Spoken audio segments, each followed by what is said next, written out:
Hello বন্ধুরা, নমস্কার। উত্তম রিয়াকশনের আরেকটি রিয়াকশন ভিডিওতে আপনাদের সবাইকে স্বাগতম।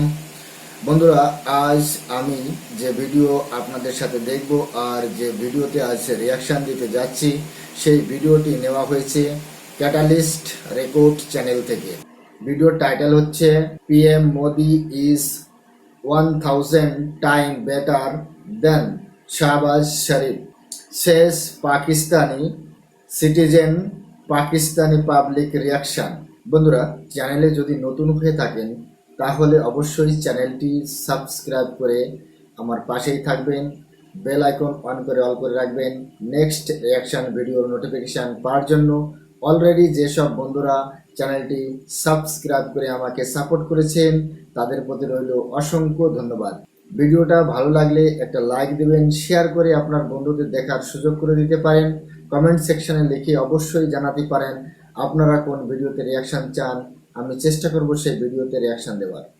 তাহলে চলুন বন্ধুরা, দেরি না করে আগে ভিডিওটা দেখি, রিয়াকশন অবশ্যই থাকছে। आपका नाम? अतीक अहमद। क्या करते हैं सर आप? मैं सर टेलीकॉम इंजीनियर हूँ। माशाल्लाह, टेलीकॉम इंजीनियर है। लाइफ कैसी जा रही है आपके पाकिस्तान के अंदर? बस लाइफ तो मिजरेबल ही जा रही है, आपको पता है इन्फ्लेशन रेट कहाँ पहुँच गया हुआ है, जॉब का मतलब कुछ समझ नहीं आ रही, तो बस चल रहा है पाकिस्तान। ये एज आप टेलीकॉम इंजीनियर हो के मतलब ये स्टेटमेंट दे रहे हैं, तो एक आम जो शहरी है, जो पढ़ा लिखा नहीं है, जो मतलब इतना तालीमी याफ्ता नहीं है, उसकी लाइफ कैसे गुजर रही होगी? वो तो सर फिर वो अनअंडरस्टैंडेबल है ना। अगर एक जॉबिफाइड बंदा है जिसके पास अच्छी खासी जॉब है, वो इस इन्फ्लेशन में इन हालात का शिकार है, तो फिर आम जो मजदूर तबका वो तो आप कंसिडर ही नहीं कर सकते कि वो किन हालात से गुजरा होगा, उसको किन मुश्किलात का सामना करना पड़ रहा होगा। देखिए, मैं अभी 50 से 60 हज़ार मंथली कमा रहा हूँ, लेकिन मुझे नहीं पता पैसे कहाँ जाते हैं। ठीक है, मतलब 10 दिन बाद मेरे पास जो है ना सैलरी मेरी ख़त्म हो जाती है। वो एक जो मजदूर बंदा है वो 500-600 दिहाड़ी लगा रहा है दिन की, ठीक है, जिसकी मंथली इनकम 25 से 30 हज़ार है, तो वो क्या, उसने मंथली किराया भी देना है, बच्चों की फीस भी देनी है। तो मेरा नहीं ख्याल कि टीवी वगैरह देखते हैं? जी जी, बहुत देखता हूँ सर मुझे ये बताएं कि ज़्यादा दूर नहीं जाऊंगा, कोई यूरोप की बात नहीं करूंगा आपसे, चाइना तो आप अक्सर सुनते रहते होंगे, लेकिन अगर मैं भारत की आपसे स्पेसिफिक होकर बात करूं, आपको क्या लगता है कि भारत इस टाइम कहां पे स्टैंड कर रहा है, कितनी तरक्की कर गया है, हमसे आगे है, हमसे पीछे है? आपका क्या पॉइंट ऑफ व्यू है भारत को लेकर? सर, अपना कंपैरिजन तो करना भारत से छोड़ ही देना। हमसे आगे नहीं, हमसे 100 गुना भारत आ गया किसी भी फील्ड में। आप जो है ना उठा लें, उसको आईटी में उठा लें, आप शोबिज़ में उठा लें, इंटरटेनमेंट और कोई भी दूसरी, रेलवे, इंडस्ट्रीज़, टेक्नोलॉजीज़, किसी भी फील्ड में आप जो है ना भारत से तो कंपैरिजन जो है ना कर ही नहीं सकते ना।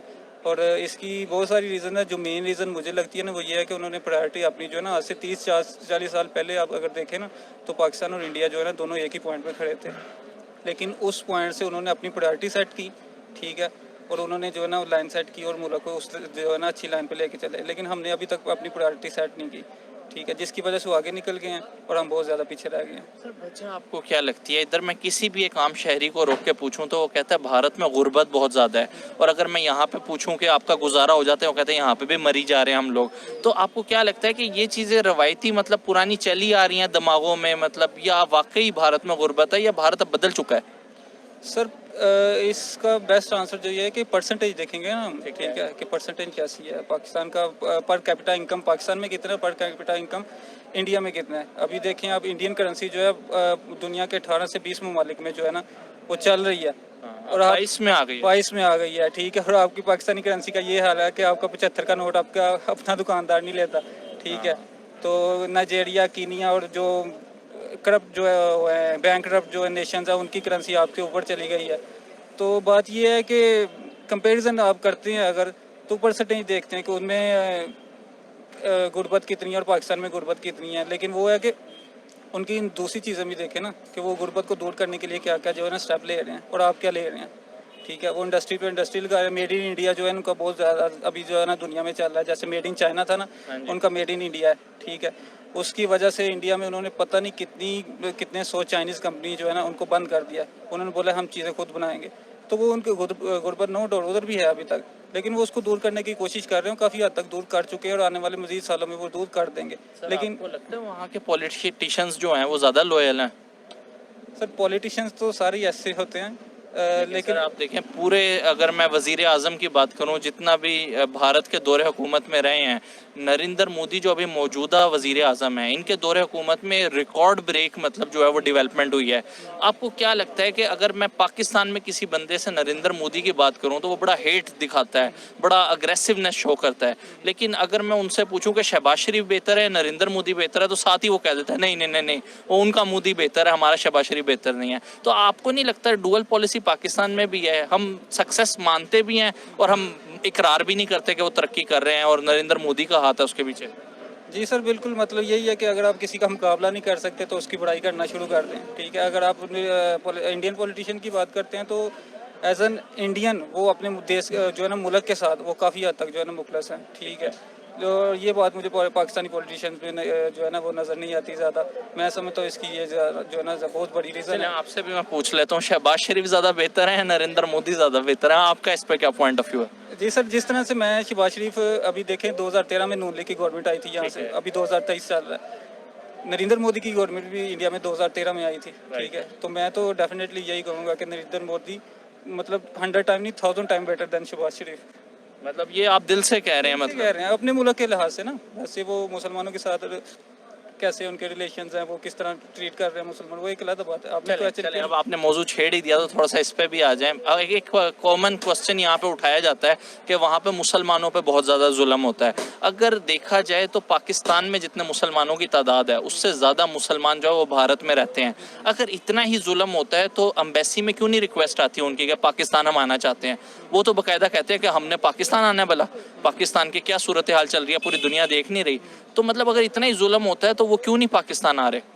सर ये बैड एलिमेंट्स तो हर जगह होते हैं ना, बाकी ये इंडिया में ज़्यादा है, पाकिस्तान में कम है। ये है कि अगर अब उधर मुसलमानों पे जुल्म होते हैं तो ऐसा नहीं है कि इधर माइनॉरिटी जो पाकिस्तान में उन पर कोई जुल्म नहीं होता। ठीक है, काफ़ी केसेस सामने आए हैं हमारे विदाउट एनी एविडेंस, किसी को भी जो है ना मुसलमान बंदा एक उठा के दूसरे को मार देता है। ठीक है, तो ये है कि अच्छी चीज़ें बुरी चीज़ें हर जगह होती हैं, लेकिन ये आपने क्वेश्चन किया था कि अपने मुल्क के लिहाज से कौन बेटर है, तो मैं ये नरेंद्र मोदी जो है ना बेटर 100 टाइम बेटर है। अच्छा, आपका दिल नहीं करता कि पाकिस्तान में भी बुलेट ट्रेन चले, हम भी बुलेट ट्रेन में सफ़र करें? लाहौर से कराची का सफ़र जो है वो बुलेट ट्रेन के ज़रिए हो। जापान 0% रेट ऑफ इंटरेस्ट के साथ भारत में बुलेट ट्रेन चला रहा है। ये जापान पाकिस्तान में क्यों नहीं आया? सर वो बात वही है ना कि प्रायोरिटी हमारी वो नहीं है ना। हमारी प्रायोरिटी वो है कि बस हमारे पॉलिटिशियन जो है लीडर है उनकी खास तौर पर प्रायोरिटी है कि बस अपना बनाना है। एप्पल ने अपना स्टोर अभी रिसेंटली भारत में ओपन किया है, पाकिस्तान नहीं है वो लोग। तो देखे ना, एप्पल का स्टोर पहली दफ़ा 90s में पाकिस्तान में आया था, लेकिन माशाल्लाह हमारे पॉलिटिशियन उस वक्त ऐसे थे, उन्होंने उसको ट्रीट ही इस तरह किया कि उन्होंने अपना जो है ना वो स्टोर उठा के जो है ना अपना वो इंडिया में ले गए।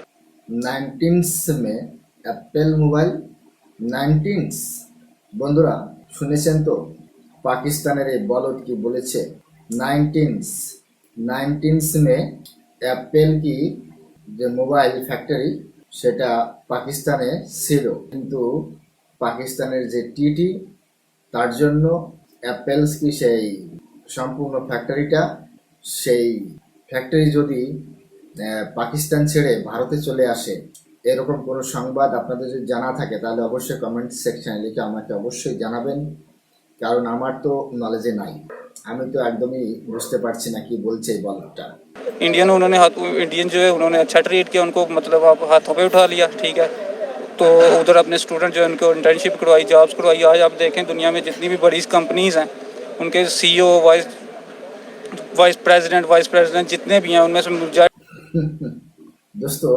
সবাই ইন্টার্নশিপ করেই সিও হয়েছে বাহ কি সুন্দর কথা বাহ কি সুন্দর কথা বলেছে এই পাকিস্তানি जो है वो इंडियंस की है। ठीक है, तो वो यही स्टूडेंट थे जो उधर उनके ऑफिस में पढ़े थे, उनके ऑफिस में उन्होंने इंटर्नशिप की थी।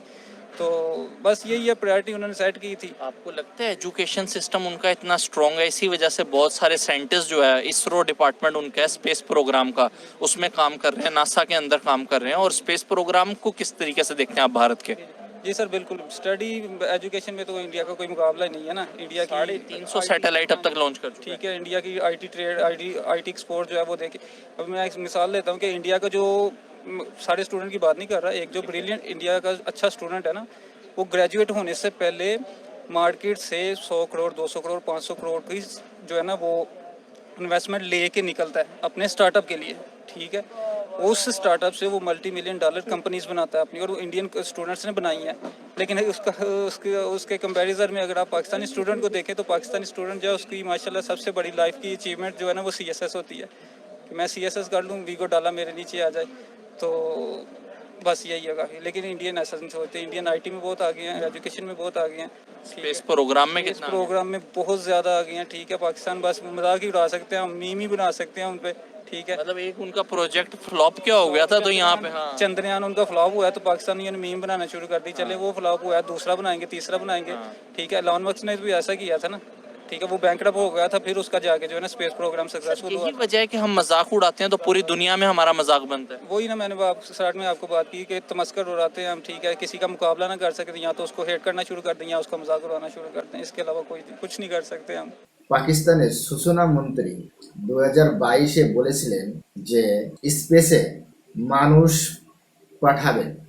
বন্ধুরা, যে দেশ আজ পর্যন্ত 10 ফিট উঁচাই কোনো রকেট ওড়ায়নি সেই পাকিস্তানের সূচনা মন্ত্রী বলছে স্পেসে মানুষ পাঠিয়ে দেবে। ফওয়াদ চৌধুরী ইমরান খানের সময় সূচনা মন্ত্রী ছিলেন, সায়েন্স মিনিস্টার। যদিও উনি বলেছিলেন যে স্পেসে 2022-এ মানুষ পাঠিয়ে দেবেন, কিন্তু 2022 চলে গেছে, আজ 2023 প্রায় শেষের দিকে। আরে কি করছো? প্রশ্ন করো, সরকারের কাছে প্রশ্ন করো, পাকিস্তান যে সরকারের কাছে প্রশ্ন করো। हम कहाँ पे स्टैंड कर रहे हैं स्पेस प्रोग्राम के अंदर? हम सर अभी कहीं भी स्टैंड नहीं कर रहे, हमारा एजुकेशन बेसिक ही नहीं है हमारे क्लियर, तो हम कहाँ स्टैंड करेंगे। IT को छोड़ ही देना, स्पेस प्रोग्राम को छोड़ ही देना। ठीक है, अभी रोटी पूरी हो जाए। रोटी पूरी हो जाए, आपस में लड़ रहे हैं हम। ठीक है, अभी देख लिया होगा आपने जब आटा जो है ना शॉर्ट हुआ था। ठीक है, रोज़ के 10-10 12-12 बंदे मार रहे थे, किसी शहर में 3 मार रहे हैं, किसी में 12 मार रहे हैं। ठीक है, मैं मिसाल देता हूँ आपको, मुझे याद आ गया 5 मेरे ख्याल से अप्रैल थी या मार्च थी, 5 मार्च। शहबाज शरीफ और नरेंद्र मोदी दोनों ने अपने अपने फेसबुक पेजेस जो है ना उन पर पोस्ट शेयर की थी। ठीक है, नरेंद्र मोदी जो थी, उसकी जो पोस्ट थी, उसकी जो मेन पॉइंट था वो ये था कि उन्होंने उस दिन 36 सैटेलाइट स्पेस में भेजे थे। ठीक है, उसकी ये पोस्ट थी अपने फेसबुक पेज पे, इससे रिलेटेड पोस्ट थी कि हमने जो है ना सैटेलाइट भेजे हैं 36 स्पेस में। लेकिन वो दूसरी तरफ उसी दिन शहबाज शरीफ की पोस्ट क्या आती कि वो आटे की लाइनों में जो है ना लग के जायज़ा लेना कि वाम को आटा मिल रहा है कि नहीं मिल रहा। तो उनकी प्रायोरिटी देख लें और हमारी प्रायोरिटी देख लें, तो मेरा नहीं ख्याल कि इससे ज़्यादा कंपैरिजन की ज़रूरत है। अफसोस होता है, बहुत ज़्यादा अफसोस होता है सर, बहुत ज़्यादा अफसोस होता है। मैंने आपको बताया ना कि आज से 30-40 साल पहले दोनों एक ही जगह पे खड़े थे मुल्क, लेकिन वो देखें कहाँ निकल गए और हम कहाँ रह गए हैं। ठीक है, और अगले आने वाले 30-40 साल में इंडिया IT हब बन रहा है, चाइना को टक्कर दे रहा है एक्सपोर्ट में। ठीक है, और भी बहुत जो है ना ज़्यादा। ऐसा तो नहीं होगा जिस तरह यहाँ पे बैठा नौजवान की ख्वाहिश होती है मैं यूरोप चला जाऊँ, कुछ अरसे बाद भारत की भी ख्वाहिश लोग किया करेंगे कि भारत देख लें एक दफ़ा जाके, भारत विजिट कर लें, पता चले भारत कैसा है कैसा नहीं। ये विजिट तो सर कोई इतना बड़ा इशू नहीं हो सकता। लेकिन दूसरा ये जो आप पूछ रहे हैं कि जॉब्स वगैरह या बिजनेस वगैरह, उसके लिए फिर हमारी फॉरेन पॉलिसीज़ आ जाती हैं बीच में उनकी। বন্ধুরা, ভিডিওটি এখানেই শেষ হলো। পাকিস্তানের রাজনৈতিক দল তো কামাল করে দিয়েছে, সত্যি বলতে কোনো তুলনা হয় না। প্রধানমন্ত্রী মোদিকে বাদ দাও, ভারতের আজ পর্যন্ত যতগুলো প্রধানমন্ত্রী হয়েছে তাদের সাথে পাকিস্তানের কোনো প্রধানমন্ত্রীর তুলনা চলে না। ভারতের আজ পর্যন্ত যতগুলো প্রধানমন্ত্রী হয়েছেন তাদের সাথে পাকিস্তানের কোনো প্রধানমন্ত্রীর তুলনা চলে না। প্রথম কথা, পাকিস্তানের কোনো প্রধানমন্ত্রী আজ পর্যন্ত 5 বছর পুরা করতে পারেনি। পাকিস্তানের কোনো প্রধানমন্ত্রী আজ পর্যন্ত 5 বছর সম্পূর্ণ সময়টা প্রধানমন্ত্রী পদে থাকতে পারেনি। পেরেছে কি? উত্তর না। তাহলে ভারতের প্রধানমন্ত্রীদের সাথে পাকিস্তানের প্রধানমন্ত্রীদের তুলনা এখানেই শেষ হয়ে যায়, কোনো মতেই তুলনা করা চলে না। দ্বিতীয়ত, পাকিস্তানের যে রাজনৈতিক দলগুলো তাদের মধ্যে যে সংঘর্ষ চলছে তাতে পাকিস্তানের যে কতটা ক্ষতি হয়েছে, কতটা লস হয়েছে, সেটা এই পাকিস্তানের রাজনৈতিক দল এবং পাকিস্তানের জনতা একদমই জানে না। 3 বিলিয়নের বেশি লস হয়েছে পাকিস্তানের। আপনারা হয়তো ভাবছেন এ কেমন করে। যেসব পাকিস্তানি বিদেশে থাকে, যেসব পাকিস্তানি বিদেশ থেকে একটা নির্দিষ্ট বৈদেশিক মুদ্রা পাকিস্তানে পাঠায়, যাকে আমরা রেমিটেন্স বলি, তাকে বলে রেমিটেন্স।